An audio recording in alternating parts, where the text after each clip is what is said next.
Chào mừng các bạn đến với Tiger BMT 86. Hôm nay mình xin giới thiệu với các bạn khóa học lập trình AutoCAD sử dụng C-Thăng.net. Bài số 1 tạo một thông báo trong AutoCAD.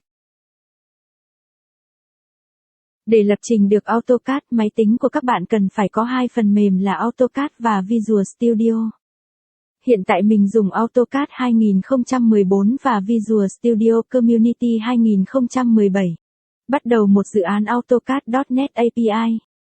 Đầu tiên mở Visual Studio. Tạo một dự án mới. Trong khóa học lập trình AutoCAD này mình sử dụng ngôn ngữ C-Thăng. Chọn thư viện mẫu là Class Library .NET Framework. Đặt tên của dự án.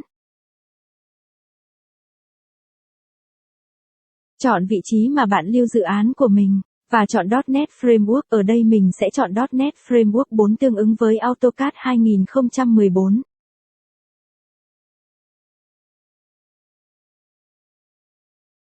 Bạn nên đổi tên của class thành command để dễ quản lý.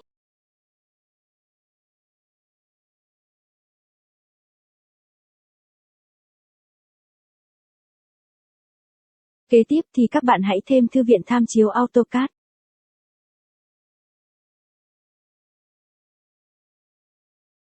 Các bạn tìm đến nơi cài đặt AutoCAD để chọn 3 tập tin DLL.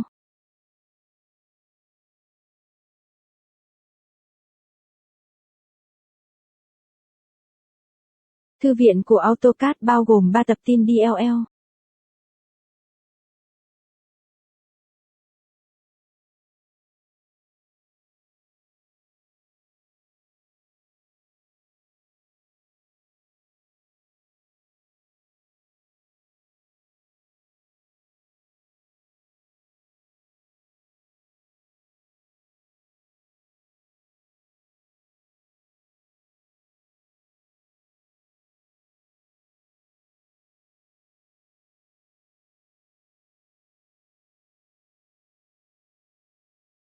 Chọn 3 tập tin DLL và nhấp chuột phải, sau đó chọn Property. Trong thuộc tính Copy Local, bạn chọn thuộc tính là For.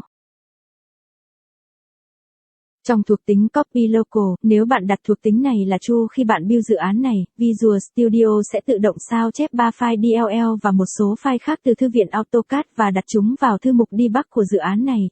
Trong thư mục đó sẽ rất nhiều file và rất khó quản lý. Hãy bắt đầu viết các lệnh tùy chỉnh đầu tiên cho AutoCAD. Chúng ta khai báo một biến ACAP với không gian tên Application trong thư viện AutoCAD để tái sử dụng.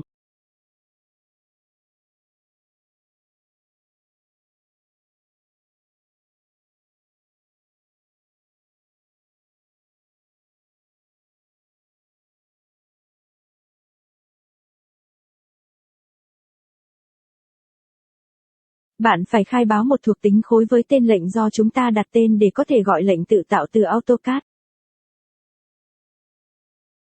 Chúng ta đặt tên lệnh mới là Hello.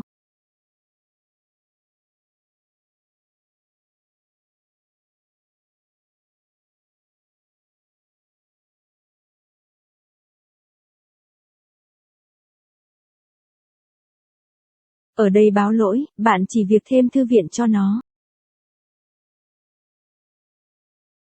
Tiếp theo bên dưới thuộc tính block sẽ là một hàm.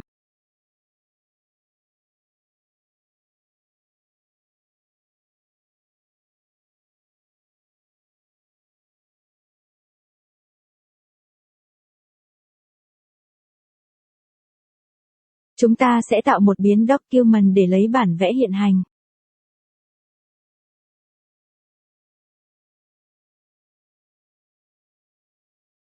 Biến đối tượng document báo lỗi do thiếu thư viện, bạn chỉ việc thêm thư viện cho nó.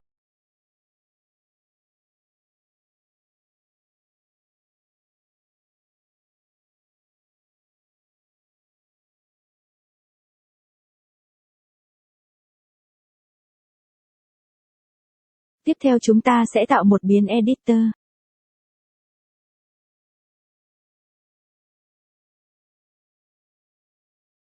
Biến đối tượng editor báo lỗi do thiếu thư viện, bạn chỉ việc thêm thư viện cho nó.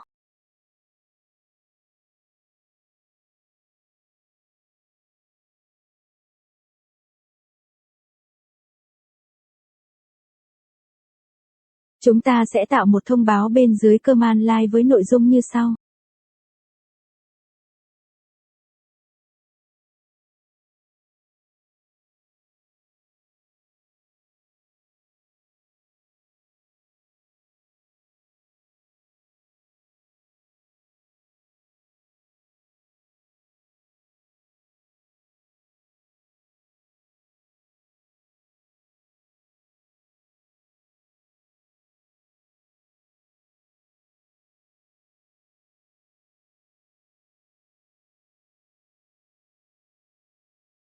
Bạn chọn Build Solution.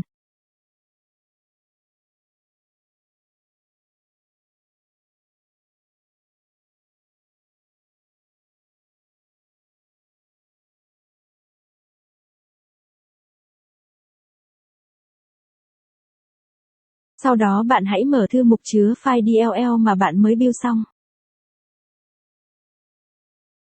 File DLL mà bạn mới build nằm trong thư mục Debug. Bạn hãy copy đường dẫn đến tập tin DLL đó. Tiếp theo, bạn hãy mở AutoCAD để tiến hành chạy câu lệnh đầu tiên mới viết. Bạn gõ câu lệnh netload để tải tập tin DLL. Bạn dán đường dẫn của tập tin DLL mà bạn vừa mới sao chép trước đó vào ô file name và chọn mở. Bạn gõ câu lệnh mới mà bạn mới viết là hello. Bạn sẽ thấy nội dung ở dưới dòng lệnh. Chúc mừng bạn đã viết thành công câu lệnh đầu tiên, hẹn gặp các bạn trong video tiếp theo.